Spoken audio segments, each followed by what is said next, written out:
The Hornets dropped their 6th straight. We'll discuss why. Plus, LaMelo Ball is still going to be out, even against their game against the Miami Heat. What gives on the LaMelo front? We don't know. We'll discuss that, all of that on Locked On Hornets. You are Locked On Hornets, part of the Locked On Podcast Network. Your team every day. In a minute, cuz we live.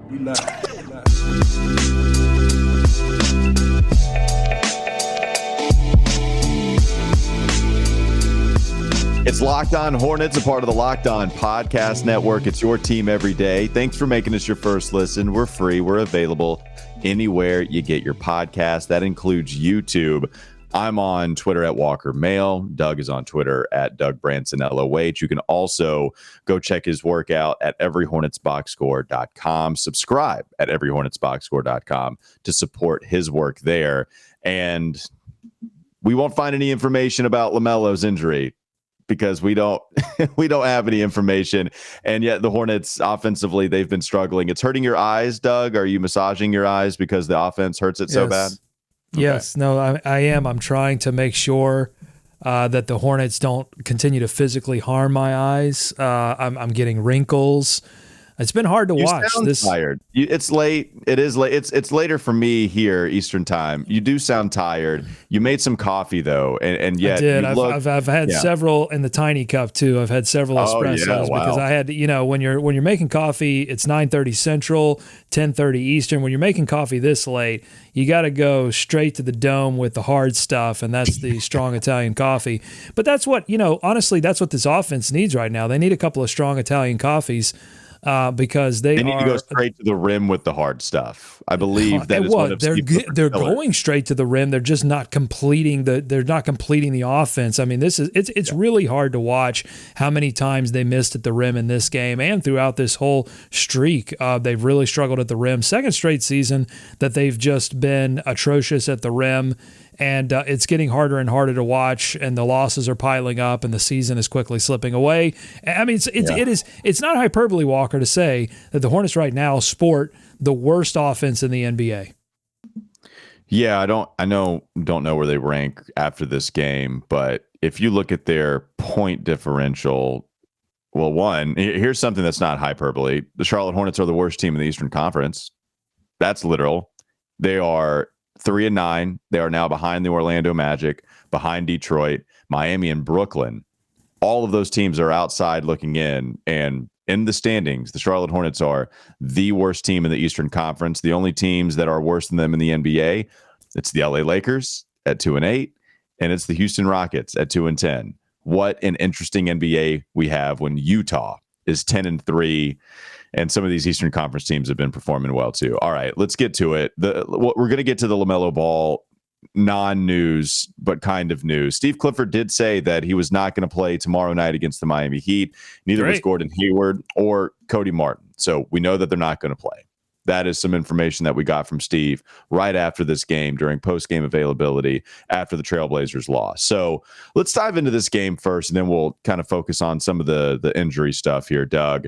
PJ Washington couldn't buy a basket tonight, 3 of 12, had another bad shooting night. He's starting to do the yo-yo thing, when it comes to making his shots, and he had been a lot more consistent, and then it's kind of come and gone here recently. Kelly Oubre, 1 of 11 from 3. This is the Kelly Oubre experience for you kids at home that have not maybe seen Kelly Oubre. Don't know if you're new to the Hornets. Welcome to the Kelly Oubre experience. Jalen McDaniels, 3 of 7, right? Like Dennis Smith Jr. had a pretty decent shooting night, 6 of 12, 1 of 2 from 3-point range. But I asked Steve about this, and I don't want to keep making the same point over and over again.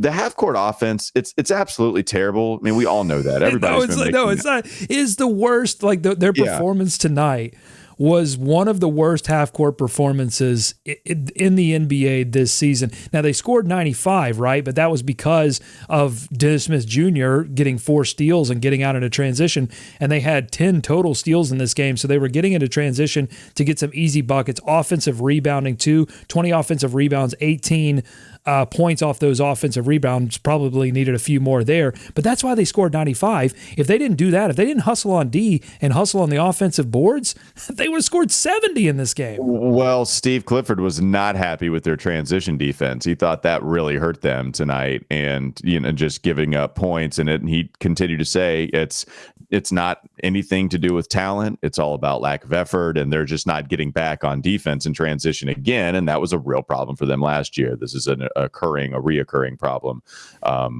for the Charlotte Hornets. So, look, the bad shooting night, and I'll let you take it from there. What did you notice too? Besides the awful shooting and the transition offense that allowed them to score 95. Well, look, I respect Steve Clifford's view on basketball. He's been doing this a lot longer than I have. Okay, so I'll say that up front. But I think anyone with eyeballs can see that this is an offensive problem. This is a shooting problem. This is transition defense. Even if you look at the numbers that Cleaning the Glass Sports for transition defense, it hasn't been awful. This is not a team that is refusing to get back. Now, bad shot making is forcing them into transition and probably into some tougher transition opportunities. Like that's good shooting covers up sins. The Hornets last season, had they played transition defense to go along with their great offense, would have been probably a more elite team than they ended up being, but they got 43 wins because they shot the ball so well. This team is trying to get back, but they're putting themselves into such awful positions by taking quick threes, by missing corner threes. That led Washington into transition. Really where they got beat in transition in this game was Damian Lillard in that third quarter when they went to the lineup break, and some of the offensive decisions that James Bouknight made, both passing and shooting, that led Damian Lillard out into transition. But again, those opportunities were so favorable because of the bad offense that I don't know even if a great transition D team could. So with all due respect to Steve, I mean, this is about bad offense, and it's across the board, as you said. Kelly Oubre, 1 of 11 from 3, not getting it done.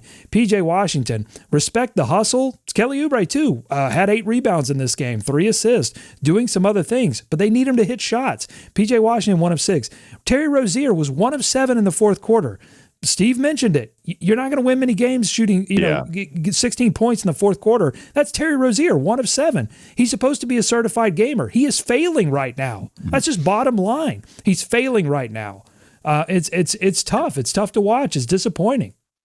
Yeah, the offense is bad, and he knows that. And that's what I was going to say with, having continued to talk about this one specific point. I continue to look at the lack of passing, and that's exactly what he and Mason Plumlee said after the game, that they need to move the ball a lot more. That they're not shooting it well, and that they need to move the ball a lot more because you just need to create some opportunities for yourself, and you're not going to be able to do that when your assists are down the way they are. Like they are, the highest. 21.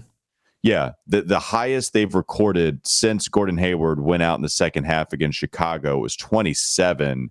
I believe, I forget what game that was, but I know it was 27. And before that, they were getting they had over 30 against the Knicks, overtime, still over 30. They had over 30 against Golden State. I went through some of those numbers earlier this week, and I asked Steve Clifford about Gordon Hayward and just all their backcourt players being injured. He said, that makes a huge difference, especially with Gordon Hayward. When he mentioned the team being towards the top of the league in total offense when it was just Terry Rozier and Gordon Hayward that were out there, no LaMelo, no Cody. When those guys were out there, it allowed them to do some things. And then Terry gets hurt, and then Gordon gets hurt before Terry can get back. And, you're just missing everybody again. I think we're seeing the importance of Gordon. We all know the importance of LaMelo. LaMelo would help this team out a ton, assist-wise, offense, getting everybody involved, making everybody better. We know that. Where is the team that was playing somewhat well without LaMelo at the beginning? That's where the Gordon and Terry absence come in after they played a couple games and then eventually missed what they did. Yeah, I thought really 16 points in the fourth quarter, that was damaging. That was damning. Obviously, you're not going to win a lot of games if you can't, find your shooting at some point in the game. But I thought they lost this game in 2 spots. In the second quarter, they were missing a ton of layups. Nick, 528, Nick missed a layup. Kelly missed a layup. DSJ missed a layup. Kelly missed a technical free throw. I mean, just again, bunnies, gimmies. All the texts in this game were ridiculous. Well, the officiating in this game was not good, but not bad enough that it led to this loss. And so then at the 2:28 mark in the second quarter, Bouknight was blocked by Eubanks, who helped off of Plumlee. Should have gotten that ball to Plumlee. It was an easy pass to make to Plumlee when Eubanks stepped up on the help. Kelly gets a putback. It's the first field goal since the 7-minute mark. Terrible Bouknight foul on a 3-point shot. Bouknight bad pass next possession. Lillard got the transition 3. Then another quick 3 from a Bouknight leads to another transition bucket, and the Hornets go down 5 points in the half when they should have been up going into the half. And then in the third quarter, they got a little bit of momentum, 19-2, not a little bit of momentum, a lot of it. Yeah, they had a 19-2 run at the beginning of the third quarter because DSJ was locking everything down. They break the lineup. They go to DSJ, Bouknight, Kelly, McDaniels, and Mason, and it was just an absolute disaster. I couldn't count how many times James Bouknight got one-on-one coverage with Damian Lillard. Lillard was hunting the switch because he knew he had Bouknight's lunch. It was over. No chance of guarding Damian Lillard. And, look, Lillard's one of the best offensive players in the league and one of the best offensive players ever. So, yeah, I'm not going to, put too much of that on Bouknight. I'm putting that a little bit on Cliff. Leaving Bouknight out there was just, I guess some guys had to get a blow, but maybe this was the night that DSJ and Terry needed to play, 38, 39 minutes because those few minutes that Bouknight was on Lillard, I thought lost them the game. I didn't get to hear DSJ's mic'd up night, but I have to imagine they had to delete half the audio. That guy was talking a lot. I mean, he was ready to go. So was Kelly. I mean, Kelly got double tech on because he was jawing with Lillard. Well, yeah, and it was after the Mason Plumlee travel, right? Where I think Kelly might have asked Dame, "Why are you mad? What's going on?" I don't. They were winning. I'm not sure, right? But it was it was a travel from Mason. Mason wasn't happy. Damian was calling for it, and then eventually they both got texts, and then it was Tech City in the Spectrum Center tonight after a while, and certainly at the end of this game. So maybe a few more finishing points on the game, and then we'll continue to talk about the injury stuff coming up next on the Locked On Hornets podcast. Don't go to sleep on the Hornets just yet. Steve Clifford did provide an update on LaMelo, Gordon, and Cody for tomorrow night's game against Miami, but is it enough of an update? Are we getting enough information on LaMelo and that injury? We'll discuss that in just a little while. Let's talk about PrizePicks first, though, because for PrizePicks, a fantasy app and website, you can pick 2 to 5 players, and if they go score more or less than their PrizePicks projection, you can win up to 10 times on your money on any entry. No competing against other people. It's just you versus the projections available. PrizePicks offers projections on any sport that you watch. That includes the NBA, NFL, MLB, college football, men's and women's college basketball, WNBA, NASCAR, tennis, disc golf, your favorite, Doug, Euro basketball, cricket, and even more than that. Entries can be made in 60 seconds or less. It's that easy. They have safe and fast withdrawals, and you can currently operate that website in over 30 states and even Canada. Download the PrizePicks app or go to prizepicks.com to sign up and play daily fantasy sports. First-time users can receive a 100% instant deposit match up to $100 with promo code Locked On. If you deposit $100, PrizePicks will give you $100. If you deposit $50, PrizePicks will give you $50. You get the idea. Don't forget to enter promo code Locked On at sign up for an instant deposit match all the way up to $100. More injury talk coming up next. Locked On Hornets is Locked On Hornets.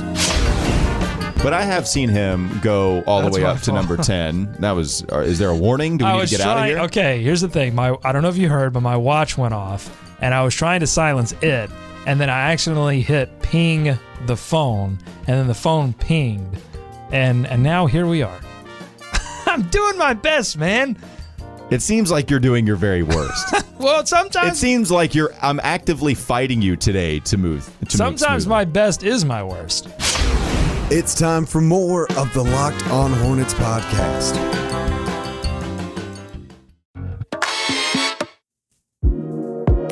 Thanks for making Locked On Hornets your first listen today. Make your next listen Locked On Sports today. From the games that matter the most to the biggest stories in sports, go beyond the scoreboard and behind the scenes with local experts and insights only Locked On can provide.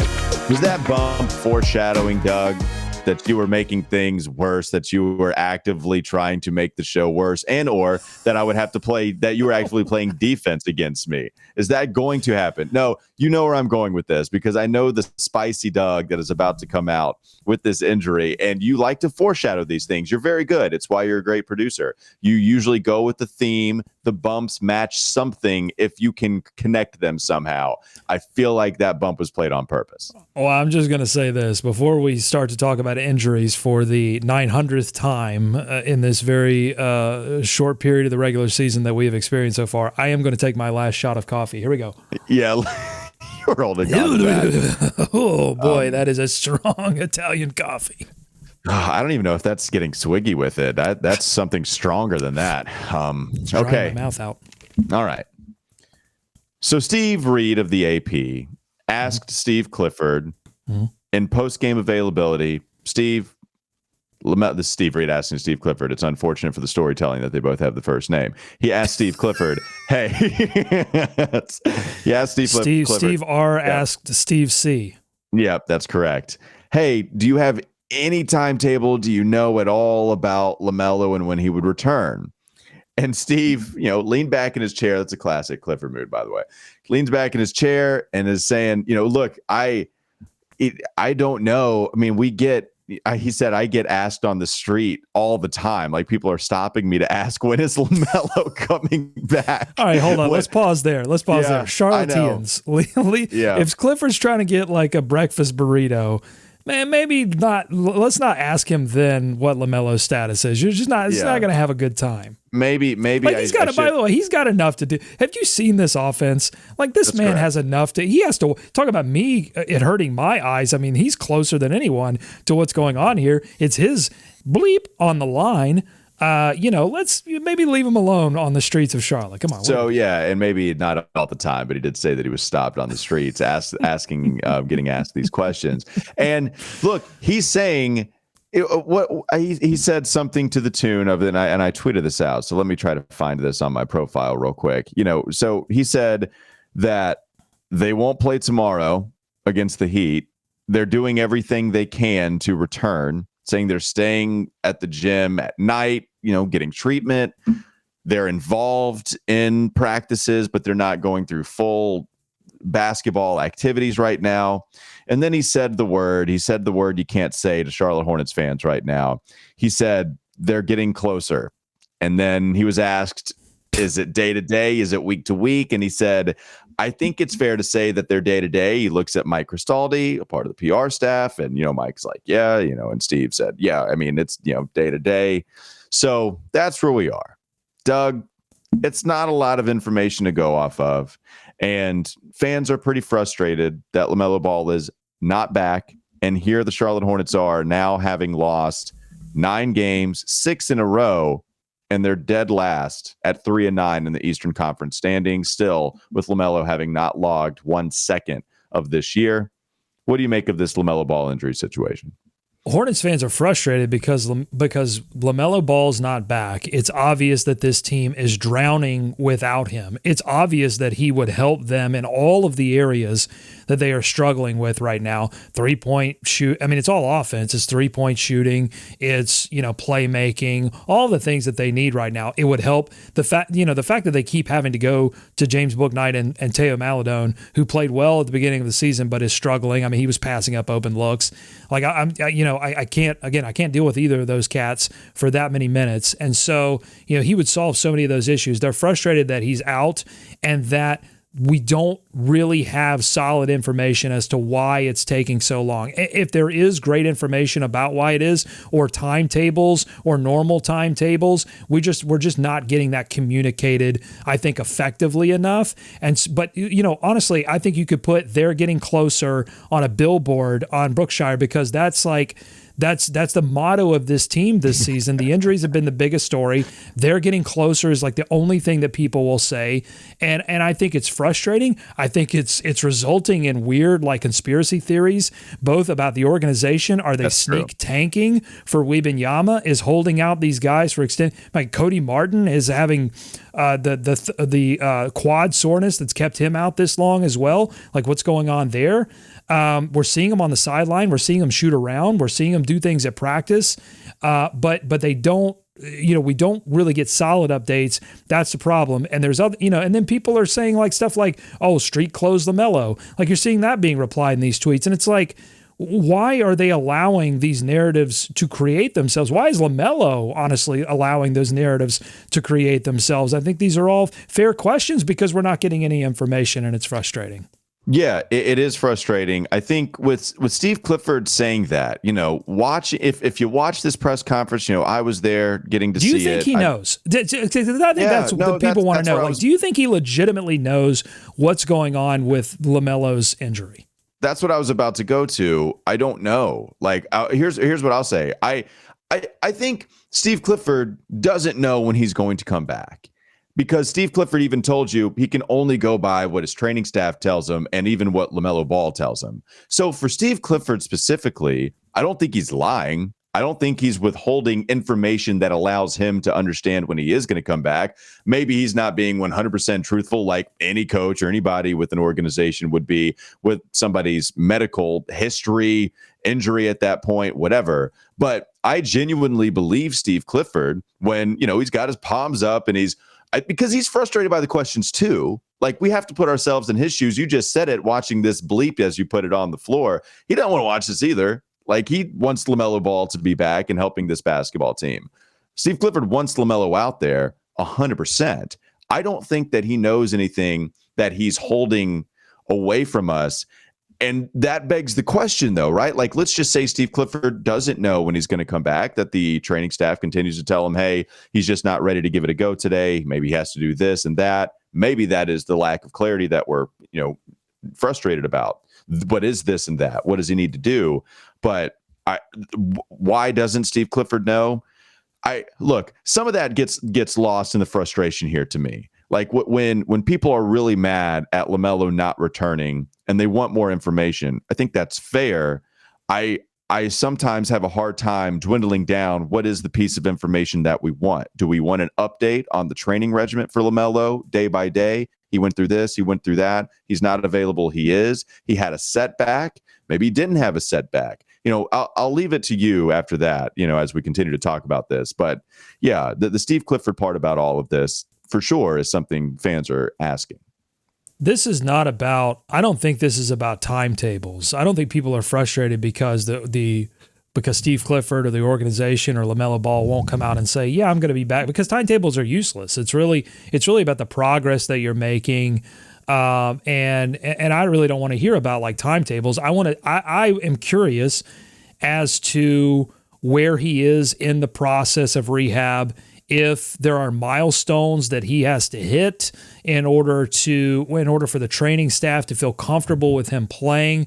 I think that's just any little bit of information that fans can, because they want to understand like why, what's a grade 2 ankle sprain? Like, what is that? What's involved there that would result in a player being out for almost 5 weeks, 6 weeks? Is that a normal timetable? Again, things that I think the team, if they were invested in keeping the fans updated and keeping hope alive, would communicate. I just feel like, and again, I feel like it's about a player of LaMelo's stature. If this were Cody Martin, I'm not as concerned about like although it is weird, but I'm not as concerned about that. Gordon Hayward, the shoulder contusion, honestly, I mean, I know as somebody that pays close attention that Gordon Hayward and Cody Martin can help this basketball team in very specific ways. But we're talking about LaMelo Ball, the face of the franchise, the person that Terry Rozier wants to give the keys to, and is their only all-star. I just feel like if this were any other all-star on any other team, we would have had a lot closer attention being paid and more communication as to when he would return than we've gotten in this situation. And there's no national attention around the Charlotte Hornets because they're playing miserably right now. They're getting national TV games taken away from them. And so nobody's talking about, and LaMelo Ball's only made one All-Star and he's only in his third season. So nobody's really talking about this. But if this were any other All-Star, there would just be a lot more attention surrounding it. And that's, I think, where a lot of the frustration is coming from. I think the initial mess up here is the fact that they did not give a timetable at the very beginning. That I think it is a little about timetables because saying he would miss the start of the regular season. Well, what does that mean? I mean, you think, like the start could be 10 games, it could be 20 games. Like the start, when does the start end? So if you look back at LaMelo Ball going down, he left that game against Washington in the preseason. And the report on him was that, he left with an ankle sprain, left the game in the third quarter and will not return to tonight's preseason game. That was tweeted out by Charlotte Hornets PR on October 10th. Okay, that is almost literally a month ago. Then the injury report against Philadelphia, LaMelo Ball was going to be out, right? So we're getting some more updates on October 11th. They tweet out that Steve Clifford says LaMelo Ball came into arena today for treatment, will not travel to Philadelphia for final preseason game. He will undergo imaging this afternoon, and more updates will be provided as available. The next one, 10-11, okay? The results of Hornets guard LaMelo Ball's MRI confirmed the initial diagnosis of a left ankle sprain. His return to full basketball activities will be determined by his response to rehab and treatment, and further updates on his status will be provided as appropriate. I think Shams called it a grade 2 ankle sprain. That's something that we do know, even if it wasn't from the Hornets. I believe that's what Shams tweeted out at the time for The Athletic. If you look up the recovery for a grade 2 ankle sprain, if you want to get your internet PhDs, usually it's 4 to 6 weeks. We're pretty much in the 4-week mark now. If they would have said right at the beginning, look, guys, this is the initial timetable. Like, this is what the expected timing is. Hopefully it gets better. But right now, we're expecting 4 to 6 weeks, something in that range. If it was 4 to 6 weeks and they told us that initially, I think we'd be a lot more at ease. But because they used that wording, the start of the season, we were kind of left with some unclear news on the star that is for Charlotte Hornets and his injury. And I think that is what's causing all of this frustration. To miss 12 games certainly seems like we're getting a little bit deeper than just what is considered, quote, the start of the season. I think it's initially what they said after the injury, and that's what's causing all the frustration right now. Yeah, and I think they've mishandled it. If I haven't been clear to this point, I think they've mishandled this, and I think it's coming out in fan frustration. I think it's coming out in fan participation, and hopefully he can get back when he is 100% healthy, and they can turn it around. Because if they don't turn it around when he returns, it's going to be, I think, very, very disappointing for fans. And there's not and again, I also think this is rooted and there not being a firm understanding of what the goals are for this season. You've got Kupchak in interviews saying that they want to advance, that they want to do better than they did last season, where they won 43 games and got to a play-in. But it just that urgency doesn't feel like the urgency that you would expect a team to have if they were feeling that way. So I'll just say I'm closer and closer to being on the sneak tank conspiracy, Wembanyama. Like I'm just closer and closer to getting on that bandwagon. I'm not there yet. I'm jogging towards the bandwagon because it's moving kind of slow right now. It's the beginning of the season. I'm jogging closer and closer to it. Yeah. I'm not at a full sprint, but I'm jogging. Let's explore your jog into conspiracy land. Coming up next on the Locked On Hornets podcast. Don't go to sleep on the Hornets just yet. Let's talk more about Steve Clifford's comments, and then maybe even explore some of the injury conversation a little more, so the ramifications of all of the losses and really the jarring placement for the Hornets that is dead last in the Eastern Conference. That's coming up next. Locked On Hornets podcast. This is Locked On Hornets. To start this off, we all know about LeBron and how he built a school and it got a lot of fanfare. By the time 2019 closes, Bismack Biyombo is planning to have 6 schools. Take that, LeBron. It's time for more of the Locked On Hornets podcast.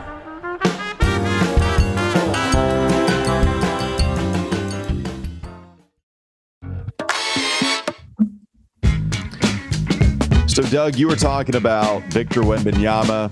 It's a name that people are going to be dropping like flies for, and maybe even like hornets, especially in this case, because Charlotte right now, where they are in a prime position to possibly I mean, be a top 3 lottery odds team. And right now you're looking at the Charlotte Hornets where they are, in the Eastern Conference. Everybody else is ahead of them. Lakers, Houston in the Western Conference, and they're tied with Sacramento at 3-6, but Sacramento beat Charlotte. And then even some of the teams that you were discussing at the beginning of the season, possibly being in Victorland, San Antonio, they're 5-7, and Utah is 10-3, which is absolutely bananas. That's insane to see Utah have a 6.1 point differential, and they're 10-3 on the season. Never saw that happening. It's absolutely crazy. But well, they traded for a good player. I mean, wouldn't you know it? You trade for a Colin Sexton, you trade for like a good player who has the potential to be a top 25 talent. That's what happens. Yeah, you trade a guaranteed top 25 talent. I understand that. They traded 2 of them, but but at the same time, like, they're making moves. Yeah, they did something. Now they accidentally did the thing that they didn't really want to do. I don't know what to do with that offseason. I don't know what to do with that take, to be honest with you. I think you broke my brain. You're happy that they traded Donovan Mitchell for Colin Sexton. I get, yes, they are pushing buttons to do some stuff, and they're doing stuff, I guess. And we were asking the Hornets to do stuff. Are they going to do stuff? Because when you do stuff, you give yourself, no, here's the thing. Here's the take. When you do stuff, sometimes even when you're trying to do other stuff, when you mix it up, when you understand, hey, Utah understood that our team is currently constructed is A, not good enough to win an NBA championship, is B, is actively actually hurting our chances of even having true playoff success. So, hey, we're going to do something. And they did something in the offseason, and now they're good. And the Hornets did nothing in the offseason, and now they're bad. That's the take. Yeah, the take will be, I hope for your sake that Utah is like a playoff team. Well, nobody's going to remember this. Yeah, that's true. No, yeah, you're right. Nobody is going to remember. But that is the question, because you listen to the National NBA podcast and everybody predicts that, because the more you watch Victor, it's not like his talent's going away. The more you watch him, the more enticed you are by the specialness, the generational talent stuff that he is. And so what teams are going to decide to go all in for the number 1 overall pick, whether you agree with it or not? The Charlotte Hornets, they are the perfect example to do this. They are the team to watch for. In fact, it is hilarious.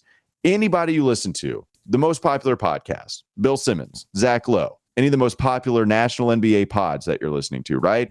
They bring up Charlotte. Zach was in, like, not even flippantly, but just as he's thinking of the teams at the top of his head, he was saying, yeah, all these teams are going to tank for Victor, Charlotte, whatever. So, blah, blah, blah. Like, this is the team because they have a Terry Rozier they can trade. Gordon Hayward, they could possibly trade. You can get some picks in return, depending on how desperate a team is to try to contend. And then you just sell everybody. LaMelo hasn't played longer than some people have anticipated. Doug, like, this is the team. And now, at first, we were fighting it because they got off to what was a happy start. Oh, we beat Golden State. We're 3-3. La-di-da. This is fantastic. It was crazy. And then here we are, like 6 losses in a row later, where we don't know when these players are going to come back. And now this is what we were all discussing at the beginning of the season. Now it's reared its head.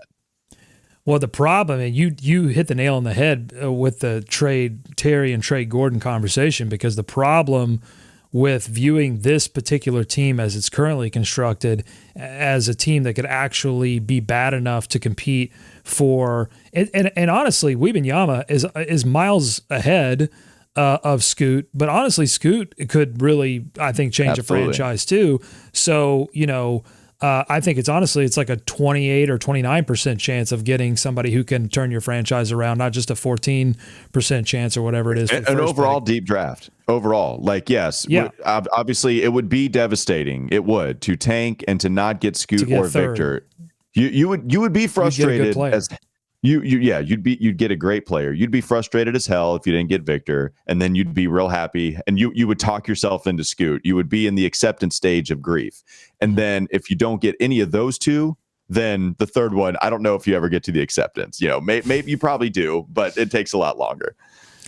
So the problem is that Clifford has actually come in here and got this team believing in defense. That's and honestly, it's one of the more frustrating parts about this whole losing streak is that they are actually playing really good defense, and it's like you really can't deny certainly they've had a few players step up on the defensive end, like Jalen McDaniels, Nick Richards. I mean, you can name some players that have stepped up. DSJ obviously is like number one on that list, right? So they've added some pieces that they didn't have last season.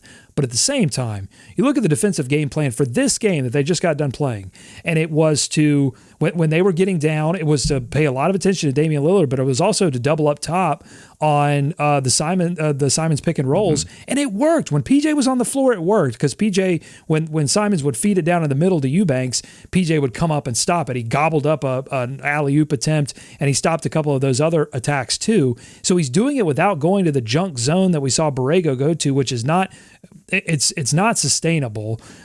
Portland's making it work, but they've done it for a long time, and they've got a lot of the same pieces, and so they're making it work because they've stuck with it. But it typically doesn't work when you go to it for long periods of time.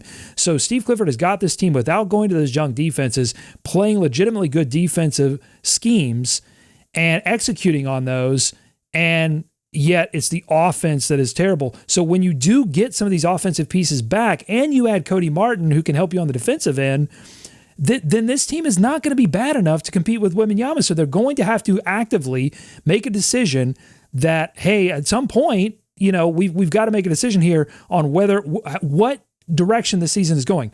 The question is, Walker, does this organization have the courage to make that decision?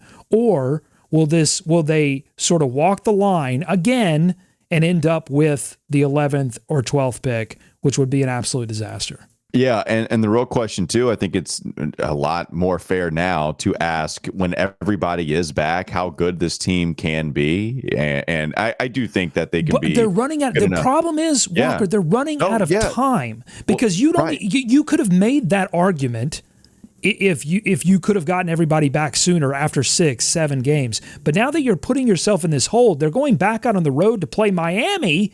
I don't think they're going to come away with 2 wins there. You're digging yourself into such a hole that even if LaMelo comes back, even if Gordon comes back and they reel off 3 or 4, it's a quote that I read on the last episode, Walker, when PJ Washington said, sometimes in the NBA, you lose 10 games and then you win 5. It's like, PJ, you're 5 games below 500 if you do that. So it's like it might be too late. It might already be too late. But will this organization have the courage to say, hey, this whole experiment is not even worth having because of the opportunity that Scoot and Victor provide? Yeah, and that's the time is coming to slap Mitch Kupchak in the face. Now, if they win 4 in a row, I'll completely reverse and say it's time to really gear up for the playoffs. And that's why we love you and playoff tickets. But for now, I'm saying have the courage to make the decision. Sometimes listen. Sometimes you come home and the dog that you've had for 11 years doesn't look like the same dog. No, don't do this. You have to have the courage as a pet owner to do the right thing sometimes. That's all I'm saying. Sometimes you got to make that call. You're a dog owner, you understand. Yes. Hence my face and reaction. It's painful. It's painful, but you have to have the courage to say, hey, I got to do the right thing here for both of us. You just put down the Hornets. That's what you just did. I didn't. I'm not driving them to the vet. I'm just saying sometimes we're going to the park, Mitch. Don't worry, buddy. We're just going to the park. We're taking a nice stroll. It's not a big deal. Everything's fine. Thanks for making us your first listen today. For your second listen, check out Locked On Sports. Check out Locked On NBA. It's your daily 30-minute update on everything taking place within the association. Have a great day. Go hug your dog and go throw the ball for him, and we'll be back with you tomorrow. Ow.